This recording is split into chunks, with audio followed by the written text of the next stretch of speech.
Kanwar root पर नाम पर जारी घमासान के बीच समाजवादी पार्टी के नेता एसटी हसन ने विवादित बयान दिया।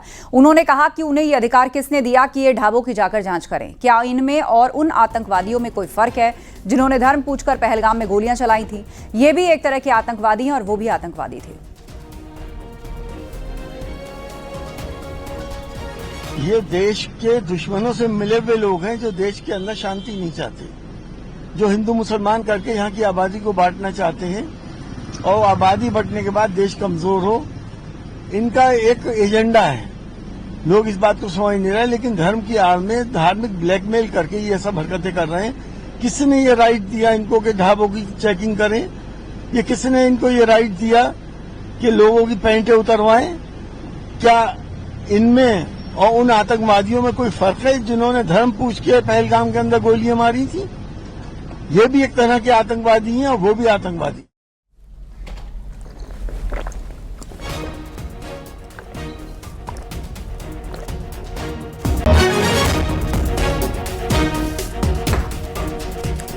तो एसटी हसन को आप सुन रहे थे। उन्होंने ढाबों पर जा जाके उनका धर्म और पहचान पूछने वालों की तुलना आतंकवादियों से की है और कहा है कि वहां भी धर्म पूछा जा रहा था और यहां भी धर्म पूछा जा रहा था। जानबूझकर समाज में लोगों को लड़ाने की कोशिश हो रही है, भाईचारा खत्म करने की कोशिश हो रही है। एक बार फिर से सुनवाते हैं एसपी नेता एसटी हसन का विवादित बयान। दुश्मनों से मिले हुए लोग हैं जो देश के अंदर शांति नहीं चाहते, जो हिंदू मुसलमान करके यहाँ की आबादी को बांटना चाहते हैं और आबादी बढ़ने के बाद देश कमजोर हो। इनका एक एजेंडा है, लोग इस बात को समझ नहीं रहे, लेकिन धर्म की आड़ में धार्मिक ब्लैकमेल करके ये सब हरकतें कर रहे हैं।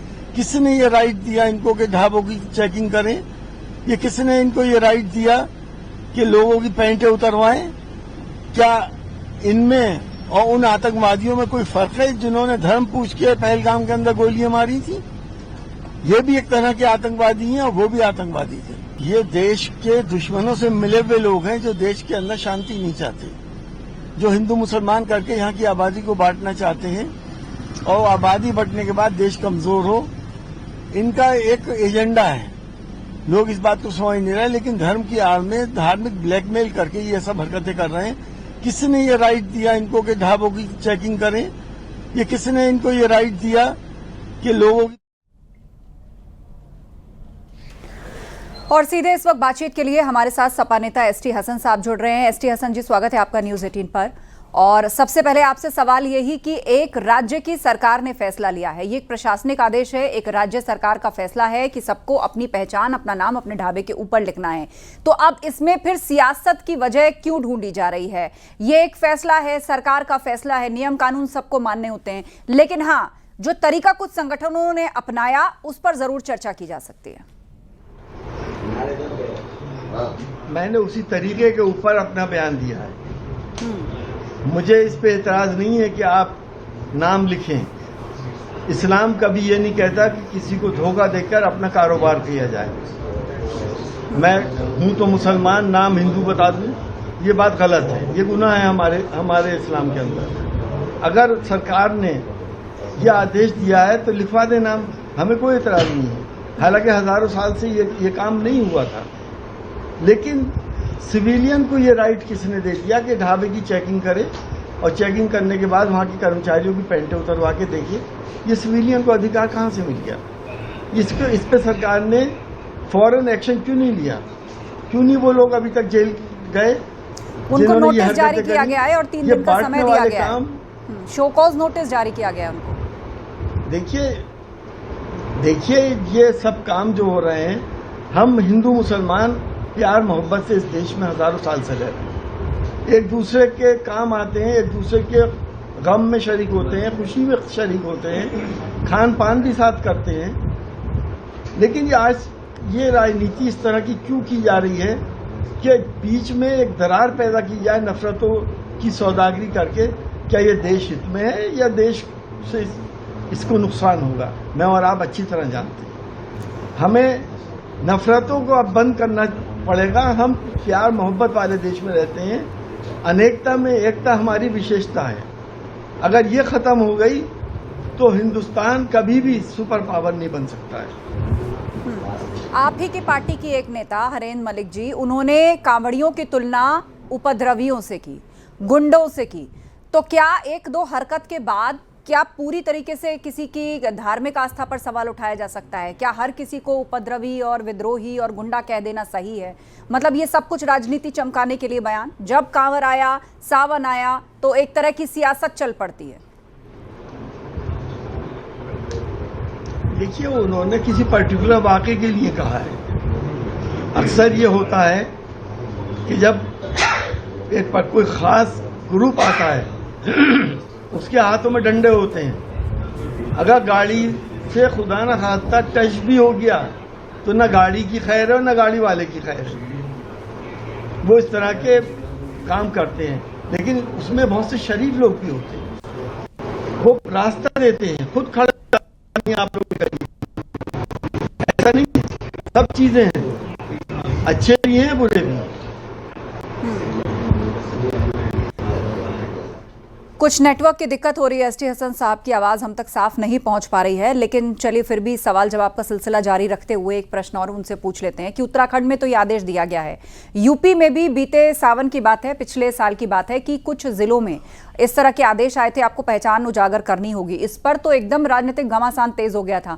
कुछ लोगों ने बिल्कुल आर पार की लड़ाई शुरू कर दी थी कि भाई नहीं बताएंगे नाम, नहीं बताएंगे पहचान, और बहुत से लोग ऐसे भी आइडेंटिफाई हुए कि वो मुस्लिम समाज से आते थे, लेकिन वो माता वैष्णो भोजनालय या इस तरह के हिंदू देवी देवता के नाम से अपना ढाबा चला रहे थे और इस बात को लेकर अड़े हुए थे कि भाई क्यों बताएंगे नाम, हम तो बहुत साल से इस काम को कर रहे हैं। देखिए, हम इस चीज को गलत समझते हैं। अगर आपकी वैष्णो देवी में आस्था है तो आप डिक्लेयर करिए कि हमारी आस्था है, इसलिए हमने ये नाम रखा है। हम मुसलमान हैं, प्रोप्राइटर का नाम बोर्ड के ऊपर मेंशन होना चाहिए। नाम कुछ भी रख लें, लेकिन नाम मेंशन हो कि कौन इसका प्रोप्राइटर है, कौन इसका मालिक है। इस्लाम में धोखा देना गुनाह है। हम धोखा देके अपना कारोबार करें, ये गलत बात है। हमारा ये ईमान है, जो कुछ ऊपर वाले को हमें देना है वो कोई रोक नहीं सकता, जो उसे नहीं देना है वो कोई दे नहीं सकता। हाल ही में कुछ ऐसी घटना आई, कुछ ऐसे लोग पकड़े गए कि जैसे वो होटल या ढाबों में मान लीजिए वो नान बना रहे हैं या रोटी बना रहे हैं, उस पर थूक लगाते हुए पकड़े गए, जूस में ऐसा ही कुछ खराब मिलाते हुए पकड़े गए। ये ऑफिशियल रिकॉर्ड्स में है और ये सीसीटीवी से तस्दीक हुई है, उनकी गिरफ्तारियां भी हुई हैं और वो सभी लोग जो है वो मुस्लिम समुदाय से आते थे। तो अब उसे भी लेकर यहाँ संत समाज का कहना है कि जिसको शुद्धता की पहचान नहीं है, जिसको शुद्धता या उसकी आस्था उस चीज से नहीं जुड़ी है, तो फिर उसको ऐसे कार्यक्रमों या धार्मिक आयोजनों के बीच में आना ही नहीं चाहिए। देखिए, ये चीज भी गलत है, कोई थूक डाल दे और सिर्फ मुसलमान ही नहीं कर रहे। एक लेडी थी जो पेशाब करके आटे गूंदा करती थी, वो हिंदू थी। तो ये तो दोनों धर्मों में हुआ, लेकिन ये विकृत मानसिकता के लोग कर रहे हैं, सारे लोग थोड़ी करते हैं ऐसा। एक डंडे से सबको हाथ देना ये कहाँ का इंसाफ है? सारे मुसलमान तो ऐसा नहीं करते। कितने हिंदू भाई मुसलमानों के होटल से नॉन वेज भी खाते हैं और वेज भी खाते हैं, उन्हें पसंद है, खा रहे हैं। तो जिसको जो पसंद है वो खाएं। और मुझे इसके अंदर भी कोई कॉन्स्पिरेसी भी दिखती है कि मुसलमानों का बाइकाट किस तरह से किया जाए, वो उसमें इस तरह के वीडियो वायरल करके या किसी से करवा के, ये हो सकता है ये कॉन्स्पिरेसी भी हो, वरना एक आम इंसान ऐसी हरकतें नहीं करता। एक और दलील दी जाती है कि जब रमज़ान का महीना आता है तो इस बात का ध्यान रखा जाता है या इस बात पर ख़ास फोकस होता है कि मुसलमान जो है वो मुसलमानों की ही दुकान से सामान खरीदें या ऐसी ही जगह से सामान खरीदें जो उनके संप्रदाय या धर्म से लोग आते हों। तो अब उसको लोग कंपेयर करते हैं कि फिर बाकी त्योहारों में ऐसा होने लग जाएगा, तो इस तरह तो पता चलेगा कि साल के 2 महीने कभी इनका काम चौपट, कभी उनका काम चौपट। नहीं, ये किसने कह दिया? मुसलमान तो कभी भी नहीं करते। अगर रमजान में हमें मिठाई लेनी होती तो हम बाबू राम के यहाँ से मंगवाते हैं मिठाई। हमें फातिहा करनी होती तो हम शंकर भंडार से मंगवाते हैं। हम ऐसा तो कहीं भी नहीं देखा गया। हाँ, ये जरूर रहेगा कि नॉन वेज मुसलमान के यहाँ से लेते हैं, क्योंकि हिंदू भाई नॉन वेज बनाते नहीं है। हम हलाल का ख्याल रखते हैं, हलाल हराम का। ये तो एक बिला वजह का प्रोपेगेंडा है ताकि किसी तरह से दूरियां बढ़े हिंदू मुसलमानों के बीच में और इनके काम चलते रहें, इनकी दुकानें चलती रहें और इनकी सियासत होती रहे। आपने धार्मिक संगठनों की तुलना आतंकवादियों से की, क्यों? संगठनों की हरगिज नहीं करी। यही तो फर्क है, देखिए, हमारे मीडिया का और बाहर के मीडिया का। आपने बयान पढ़ा ही नहीं, ना सुना। मैंने ये कहा है कि ये हक उनको किसने दिया कि पेंट उतरवाएं और इंस्पेक्शन करें। जैसा पहलगाम में भी उन्होंने यही काम करा था, तो क्या इनमें उनमें कोई फर्क हो गया? ये भी आतंकित कर रहे हैं लोगों को, और उन्होंने आतंकित करके गोली मार दी। सिर्फ इस पर्टिकुलर आदमी के लिए कहा है कि धार्मिक संगठन वाले, कोई हिंदू ऐसा काम नहीं करता, मुझे यकीन है। आप अगर इनकी हिस्ट्री निकालेंगे तो आपको पता चल जाएगा कि अच्छे हिंदू नहीं है। एसटी हसन जी, कुंभ के दौरान भी बहुत तरह का प्रोपेगेंडा हमने देखा। ये भी कहा गया कि किसी मुसलमान को दुकान नहीं लगाने दी जाएगी, घुसने नहीं दिया जाएगा, भगा दिया जाएगा, कोई काम अंदर नहीं करने दिया जाएगा, लेकिन ऐसा तो कुछ नहीं हुआ। तो सियासत दोनों तरफ से होती है। नहीं, इनके प्रोपेगेंडे से फर्क क्या पड़ता है?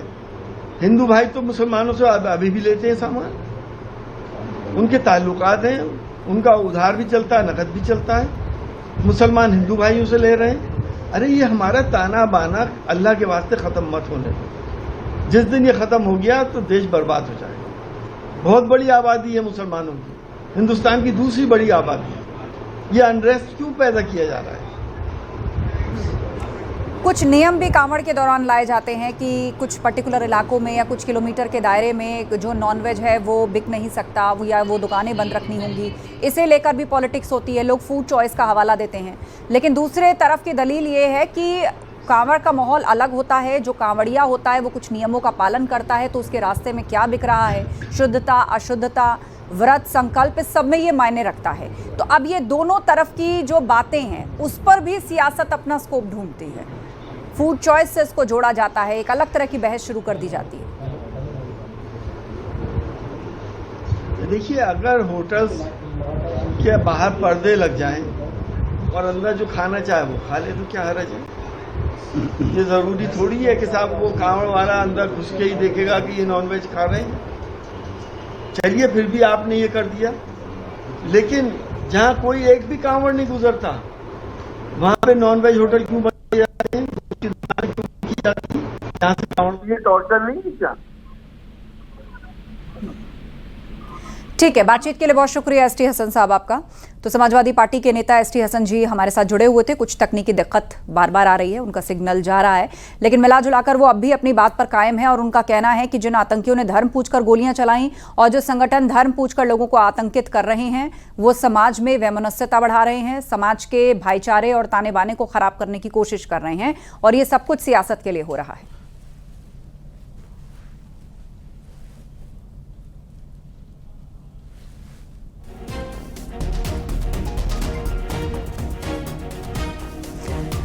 तो एसटी हसन अपने बयान पर लगातार कायम हैं, जहां नेम प्लेट और आतंक को लेकर उन्होंने बात कही, और जिस तरीके से एक धार्मिक संगठन ने ढाबों पर जाकर लोगों की पहचान पूछी और भगवान वराह की मूर्ति लेकर उन्होंने जो है वहां पर मार्च किया और कहा कि भाई अपनी पहचान बताइए, अपना नाम लिखिए, तो उसे लेकर एसटी हसन ने कहा कि ये लोग भी उन आतंकियों से कम नहीं हैं जिन्होंने पहलगाम में गोलियां बरसाईं, और वो अब भी अपने उस बयान पर कायम हैं।